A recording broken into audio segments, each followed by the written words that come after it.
Ertugrul Ghazi season 4 کے قسط number 86 میں آپ سب کو خوش آمدید کہتے ہیں۔ اس قسط کا آغاز اس سین سے ہوتا ہے جہاں ارطغرل اوگیدئی خان کے آگے کھڑا ہوتا ہے۔ اوگیدئی کہتا ہے، میرے الفاظ یاد رکھنا ارطغرل صاحب، چنگیز خان کا کہنا تھا کہ جانور کو کھانے سے پہلے اس کی ٹانگیں باندھ لینی چاہیے، اس کا پیٹ کاٹ کر پاٹ دینا چاہیے اور پھر اس کا دل کھینچ کر اسے مار دینا چاہیے۔ سلجوق ریاست ایک جانور ہے جو ٹانگوں سے بندھا ہوا ہے اور میرے جال میں پھنس چکا ہے۔ میں نے اس کا پیٹ کاٹ کر اپنی مرضی کے ٹیکس منظور کروا لیے ہیں۔ اب میں اپنی تلوار کے ساتھ تمہارے علاقے میں آؤں گا اور سلطان غیاث الدین کا دل اپنے ہاتھوں سے کھینچ لوں گا، لیکن تمہارے فیصلے سے سلطان غیاث الدین ہار جائے گا اور تم جیت جاؤ گے۔ پھر اوگیدئی کہتا ہے، ارطغرل صاحب، اب میں اپنے پاک خیمے میں آپ کو کہتا ہوں کہ آپ میری اطاعت کر لو۔ میں خانوں کا خان اوگیدئی خان ہوں۔ میں صرف ان بہادروں کو دعوت دیتا ہوں جن پر میں اعتماد کرتا ہوں۔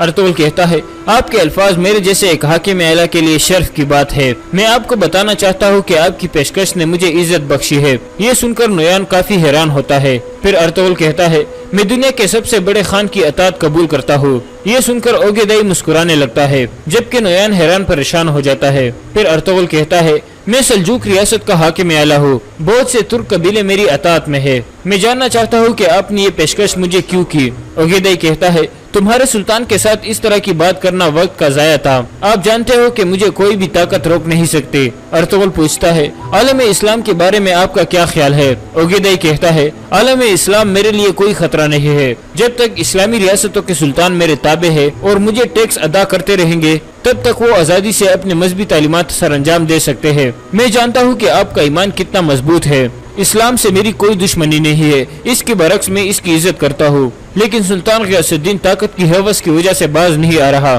ارطغرل کہتا ہے، میرے خیال میں اس جنگ میں بہنے والے خون کی ایک باری قیمت ہو سکتی ہے۔ یہ سن کر اوگیدئی کھڑا ہو جاتا ہے اور اپنا کلاڑا اٹھا کر کہتا ہے، آپ کو یقیناً خدمات کا انعام ملے گا ارطغرل صاحب۔ میں آپ کو سلجوق ریاست کا سلطان بنا دوں گا۔ اسی دوران ارطغرل کے سپاہی باہر بیٹھے ہوئے تھے۔ بامسی کافی بے چین تھا کہ ارطغرل صاحب باہر کیوں نہیں آ رہے۔ اتنے میں ایک منگول سپاہی ان کے لیے کھانا لاتا ہے اور پھر ان کے پاس بیٹھ کر کہتا ہے، میں بھی آپ کی طرح ایک ترک ہوں۔ بامسی کہتا ہے، تو کیا تم بھی شان و شہرت کے لیے منگولوں کے ساتھ مل گئے ہو؟ سپاہی کہتا ہے، نہیں بھائیو، ماضی میں ایک دفعہ ہم ان کے جال میں پھنس گئے تھے۔ میں اور میرا قبیلہ ایک بڑے عذاب سے گزرے تھے۔ اس کے بعد میں اوگیدئی خان کی فوج میں شامل ہو گیا۔ ترگت کہتا ہے، کیا تمہیں قتلو بھائی نے اپنے جال میں پھنسایا تھا؟ سپاہی کہتا ہے، نہیں بھائی، مجھے نویان نے پھنسایا تھا۔ اس کی ایک بہن ہے آلن گویا، وہ اور اس کے آدمی چمڑے کے تاجر بن کر میرے قبیلے میں گھسے تھے اور پھر انہوں نے ہمیں برباد کر دیا۔ یہ سن کر ترگت اور بامسی سوچ میں پڑ جاتے ہیں۔ پھر بامسی پوچھتا ہے، آلن گویا کے ساتھ اور کون تھا؟ سپاہی کہتا ہے،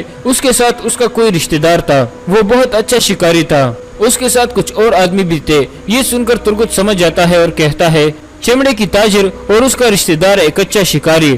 بامسی کہتا ہے، وہ المیلا ہے بھائی، وہ المیلا ہے۔ اندر اوگیدئی ارطغرل سے پوچھتا ہے، کیا آپ نے مجھ سے ڈر کر میری اطاعت قبول کی ہے یا پھر حقیقت کو جان چکے ہو؟ ارطغرل کہتا ہے، میں پہلے سے جانتا تھا کہ آپ مجھے یہ پیشکش کریں گے۔ راستے میں نویان نے مجھے آمادہ کرنے کی پوری کوشش کی تھی۔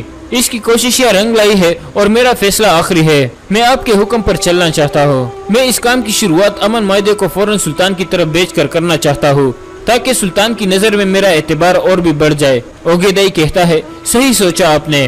اتنے میں نویان کہتا ہے، میرے خان، اگر آپ اجازت دے تو میں آپ کو کچھ بتانا چاہتا ہوں۔ اوگیدئی خان اجازت دے دیتا ہے۔ پھر نویان ارطغرل سے پوچھتا ہے، اوغد سرداروں کے بارے میں کیا خیال ہے؟ اگر تم ان کو آمادہ نہ کر سکے تو پھر کیا ہوگا ارطغرل؟